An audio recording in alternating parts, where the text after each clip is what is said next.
Lucas, il y a quoi dans ces sacs poubelles? Des déchets, banane. Eh oh, doucement, jeune homme, hein. J'espère que tu fais bien le tri des différents matériaux pour le recyclage. C'est pas mon job, ça. Moi, on me dit de sortir les poubelles. Moi, je sors les poubelles. Combien de fois je vais devoir te le dire? Un déchet ce matin sera un produit demain si nous le trions bien. C'est pour notre bien à tous, cornichons. Au quotidien, recycler, ça commence par bien trier. C'est de sortir tout ce qui est pour l'instant mis dans la poubelle pour la mettre soit dans le bac de recyclage, soit la porter en point d'apport volontaire, par exemple pour le gros électroménager, le petit électroménager, pour tout ce qu'on ne peut pas mettre dans le bac de tri. Ces déchets d'équipements électriques et électroniques doivent être consciencieusement triés, orientés vers les bonnes filières, dans la déchetterie, chez le distributeur. C'est gratuit. Et cela permettra effectivement à une usine comme la nôtre de traiter, de récupérer toutes ces substances et d'en produire une vraie matière première, une vraie richesse pour notre pays et puis pour l'environnement. Trier va permettre aux filières spécialisées de donner une seconde vie à la matière.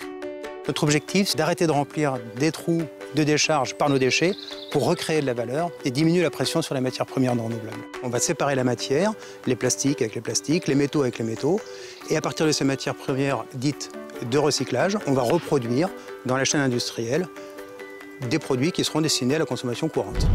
Depuis le 1er janvier 2015, le logo Triman aide à bien trier. Un petit bonhomme qui regarde vers la droite avec 3 flèches, qui dit simplement « ce que j'ai dans les mains, je dois le trier » parce qu'en le triant, l'industrie derrière pourra en refaire de la matière. Il y a aussi le site quefairedemesdéchets.fr. J'ai sur les bras une paire de chaussures, un vêtement, un mobilier, je ne sais pas où la porter, je vais sur quefairedemesdéchets.fr et on va me dire où est le point d'apport volontaire le plus proche, ou alors on va me dire ça va dans la poubelle de tri sélective. Idem pour le logo de la poubelle barrée. C'est du recyclable. Alors laissez-moi vous donner un exemple. Il y a dans les cartes électroniques qui sont présentes dans nos ordinateurs, dans nos téléphones portables, dans nos véhicules, entre 150 et 200 grammes d'or à la tonne, alors qu'une mine vierge, c'est 5 grammes d'or à la tonne.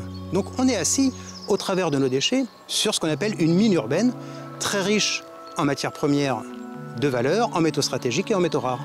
Recycler, c'est donc produire de la matière, alors n'hésitez pas à déstocker vos maisons de tous les objets dont vous ne vous servez plus. Plus on recycle, plus on valorise. Là, la matière première existe. Il suffit de la récupérer, de la trier, de s'assurer que la qualité soit vraiment très bonne et corresponde aux besoins de l'industrie pour la valoriser à nouveau et la remettre dans la boucle. Avec ce qu'on a récupéré en métaux dans nos déchets d'équipements électriques et électroniques, on aurait pu construire 70 fois la Tour Eiffel. Recycler est tout simplement une nécessité.